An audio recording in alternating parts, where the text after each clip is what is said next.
Hello again, everyone. This is Steve Kallas, speaking of sports. I'm here with our contributor, Johnnie Kallas, and we're going to talk about Super Bowl 56. A bit of a surprise to me anyway, the Rams, who I guess you could have picked maybe later in the year after they got Von Miller, after they got OBJ, against the Bengals, who they've really surprised everybody. What they did to the Chiefs in the second half last week was just incredible to me. I don't know if the Bengals won it or the Chiefs lost it, but I guess, Johnny, you'll tell me it's kind of a combination of both. But the Rams are going to be the second consecutive team. It had never happened before until last year. The Rams will be the second consecutive team to play at home at SoFi Stadium. They say the temperature is going to be like 85 degrees, which, despite all these things you hear about the stadium being 5 miles from the Pacific Ocean, I guess it's still going to be real hot there. It would be the hottest Super Bowl ever. Super Bowl VII, when the undefeated Dolphins beat the Washington, at the time, Redskins. Apparently the temperature that day was 83 or 84 degrees. So, Johnny, give me your big picture view of the Super Bowl, your general thoughts, and at the end, we'll both pick a winner and against the point spread. Yeah, Steve, great to be with you as always. Different sort of feel to the Super Bowl this year. In some ways, I think that's a good thing. You have two quarterbacks who have obviously never, frankly, ever been anywhere close to the Super Bowl, though Joe Burrow obviously has a national championship under his belt. I think both quarterbacks being former number one picks. Matthew Stafford, have to give him a ton of credit. Everybody was wondering how he would perform in the big game after being 0-3 with the Lions in 3 playoff appearances in the last 12 years. And I think no matter what happens in this game, even though the Rams are favored to win, I expect them to win. It has to be viewed as somewhat of a successful season already for Matthew Stafford. He got to the Super Bowl. Obviously, the ultimate goal is to win it. I think big picture, the Rams have a lot more talent. They're built to win now.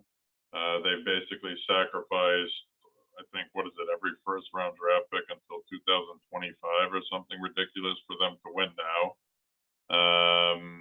They have the more experienced quarterback. Notice how I didn't say necessarily the better quarterback. That seems to be up for debate right now. And they have the best players in the game, right? Aaron Donald, Jalen Ramsey, two best players at their position in football.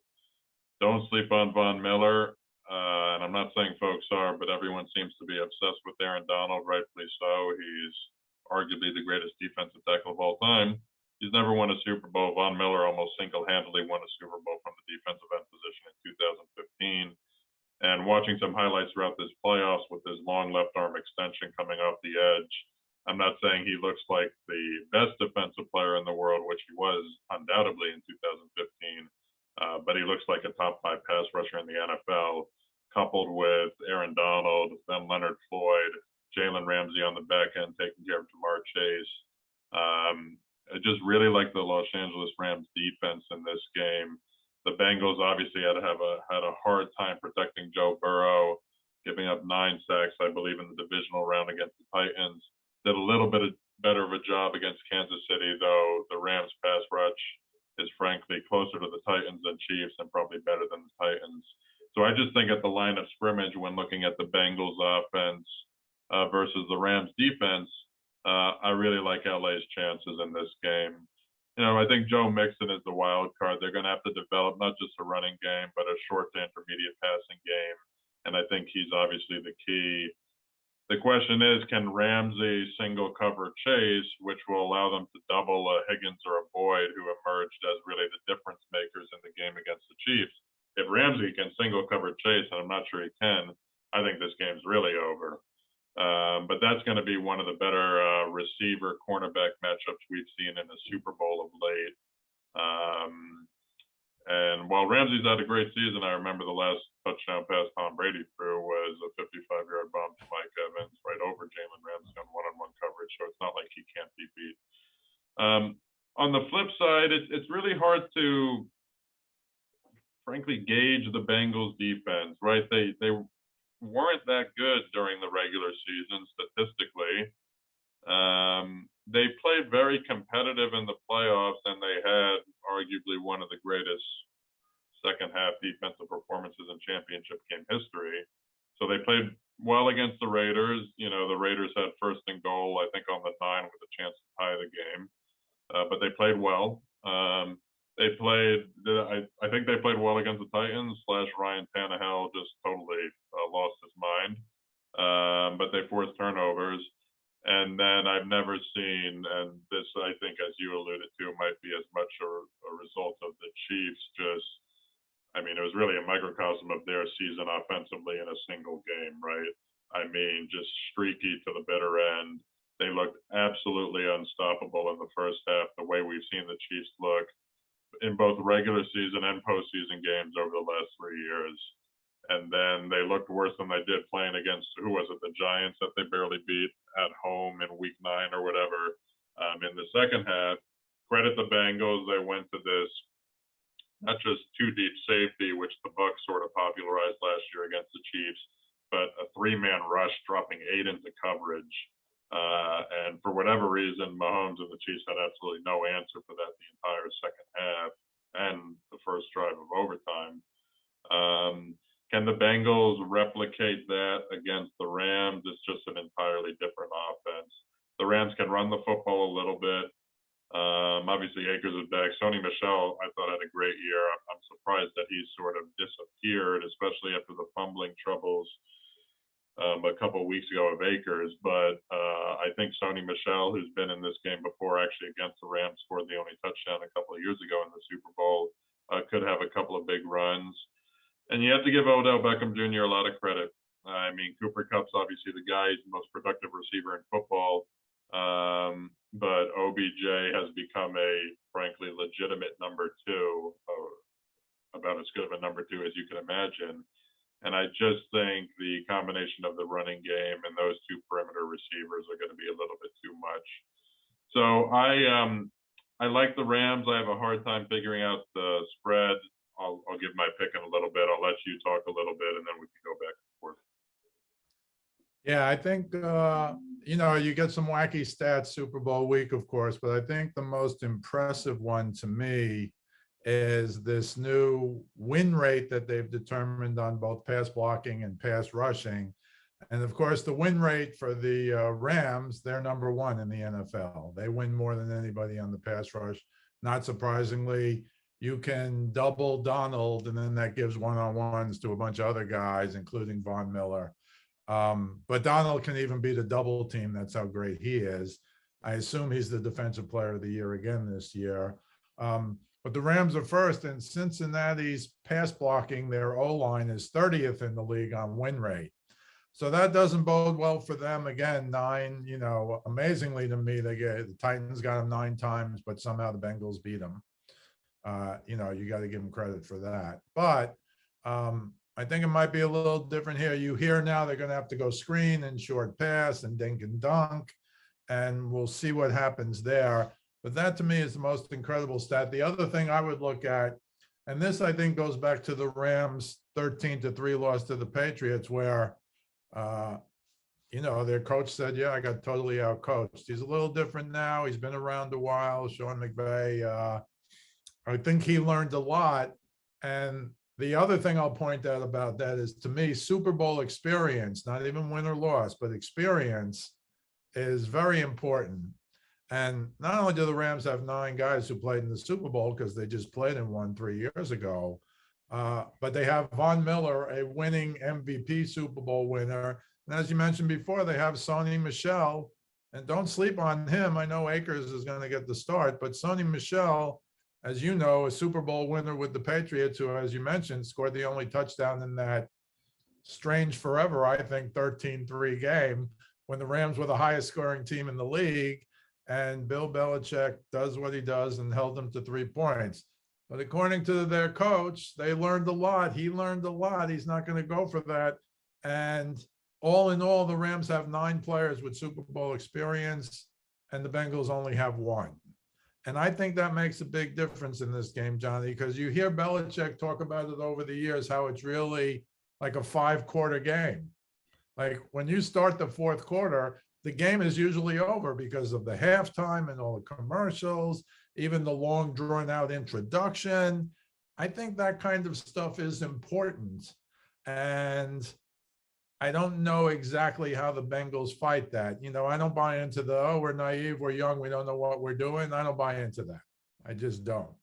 When Tom Brady was in his second year, essentially his rookie year, they had such a dominating defense that it wasn't all about Brady.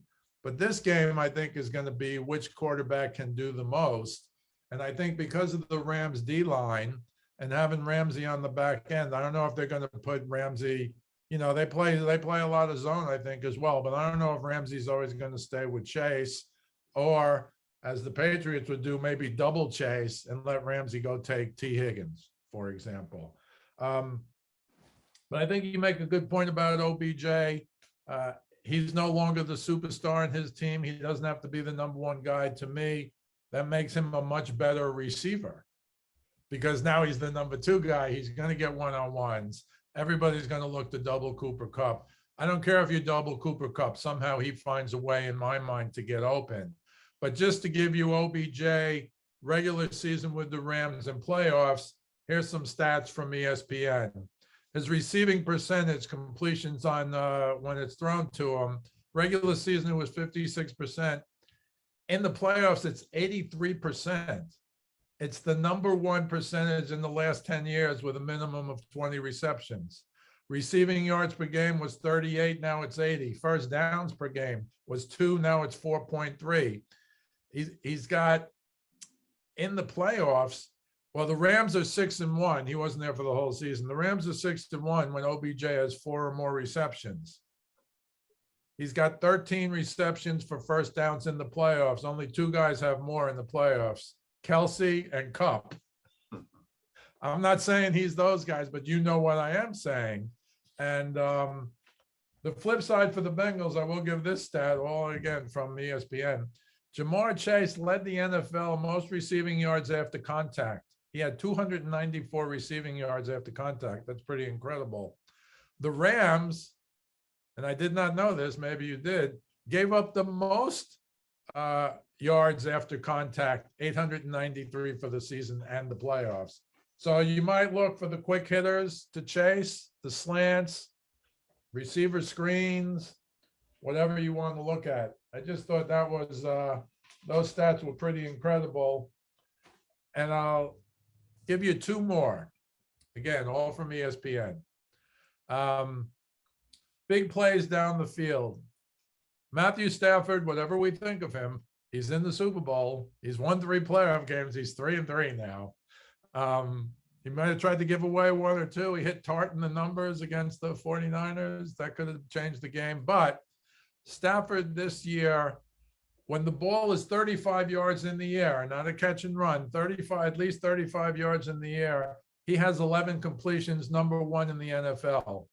The Bengals have allowed 9 such completions over 35 yards in the air, second most in the NFL. To me, that gives them a little bit of a chance on the big play, not just the Cooper Kupp, but maybe Beckham down the sidelines. The other stat, when Aaron Donald gets at least 1 sack, since he's been on the Rams are 38-8.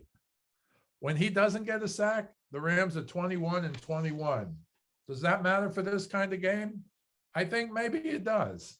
So I've given you a lot of stats. My feeling is, and I don't know if Higbee's going to play or not, but this Blanton was real good in Higbee's absence in the championship game. I think he had like 5 receptions for 57 yards, and you're like, who is this guy? Obviously, if Higbee plays and you have both of them now, because this guy the backup has some real experience now, I think that can help. Uzuma, I don't know if he's going to play for the Bengals. He swears he is. They have similar MCL knee problems. I think that's something to watch. But I think Beckham's going to be a big key here. I'm not the biggest Beckham fan, as I'm sure you know. But I think he's accepted his role. He's matured a little. He's clearly not the main man. And those number 1 receivers become a lot better when they become number 2 receivers for obvious reasons. One final thing I'll give you, Stafford throwing to Kupp and OBJ in the playoffs. His QBR is 92, and that's on that lower QBR level. That's incredibly high. His completion percentage to those two guys on passes thrown to them in the playoffs is 79%. His yards per attempt, 11.1 yards per attempt, and his TD to interception ratio is 5-1. So given all that, unless people feel, and some people do, that the Bengals are a team of destiny, and yes, you're right, they do make some good adjustments. They held Mahomes. He was terrible. You're right. They couldn't adjust to the adjustments. But the Bengals have shown an affinity to be much better defensively in the second half than the first. And you got to think the Rams know that, and they're going to have some plays in their pockets when they come out for the third quarter, especially if they get the ball first in the third quarter. So having said all that, as you can tell, I'm leaning towards the Rams. I won't be shocked if the Bengals win or cover. But give me your final thoughts and then give me a selection. The Rams, as of today, we're taping this on Thursday. The Rams are -4 in the Super Bowl. What are your final thoughts? Yeah, just a few final thoughts. You know, that's a fascinating stat you brought up on the yards after contact, which obviously Jamar Chase can take advantage of it better than anybody in the league. It's probably one of the reasons I was surprised to see the Rams defense was actually pretty middle of the pack in general, statistically speaking, during the regular season. And look, Cincinnati, if you're looking for an argument, they just won the toughest game in football in 2022. They beat the Chiefs in Arrowhead in a championship game. You're right. Teddy Bruschi once famously said the hardest game to win in professional football is a road championship game. It's even tougher than the Super Bowl. And the Bengals just did that in the toughest place to play a road championship game. So they definitely have the mental toughness and grit to get the job done. I just think when you think of less talented teams, and I know the Bengals have a lot of talent on offense, but I think pretty much everyone would agree the Rams have more talent on their team than the Bengals do. When you think of less talented teams in Super Bowls over the last couple of decades, the neutralizing factor they generally have is they have a really good pass rush, or a better pass rush than their opponent, right? Think of the Giants beating the Patriots in a couple of Super Bowls. Think of the Broncos in 2015. Think of the Seahawks the year before that. Pass rush. Except in this game, the team with the most talent also has a far better pass rush. So I have a hard time getting over that line of scrimmage battle. And not that, look, Trey Hendrickson is one of the best and hopefully not any more underrated pass rushers, defensive linemen in football. And he's going to need to have, I think, multiple sack game and probably a forced fumble to boot for the Bengals to win. And he has the ability to do that. I just think the Rams pass rush is much better. Matthew Stafford, do I trust him? Do I not? Against the Bucs, he made the big throws in crunch time, and frankly, none of those fumbles were his fault. Against the Niners, he tried to give it away. What's going to happen if or when there's pressure down the stretch, I think it remains to be seen. And Joe Burrow has all of a sudden become Joe Cool, not to steal a nickname, but everyone seems to be on the Joe Burrow train. I'd hold off on the Tom Brady comparisons a little bit. I somewhat understand why they've emerged. You know, Joe Burrow is a national champion and former #1 pick. Brady had that chip on his shoulder for 22 years. It's a little bit of an odd comparison to me, besides the fact that they're both sort of, I guess, pocket passers who are willing to take hits. I don't know. But look, I think I trust Joe Burrow more than I trust most second-year quarterbacks. He played well against the Chiefs. I would give the Bengals defense as much, if not more, credit. He threw an interception in the fourth quarter. He did end up leading them on the game-winning drive in overtime off another interception. So I like Joe Burrow. As a person who's picking the Rams, if I think this game will come down to a big play by Joe Burrow and Matthew Stafford, honestly, I put that as a toss-up. Stafford's obviously been in the league longer, but I probably trust Burrow as much in those moments right now. But ultimately, I think the Rams just have too much talent. And I think that's going to be the difference maker. And I think the Bengals have as much an opportunity to turn the ball over. So I'm going to go Rams 31-24, just covering by a couple points. But as you said, I'm looking forward to it. I think it could be a great game, and I wouldn't be surprised if I'm wrong. I'm going with you. My score is Rams 27, Bengals 21.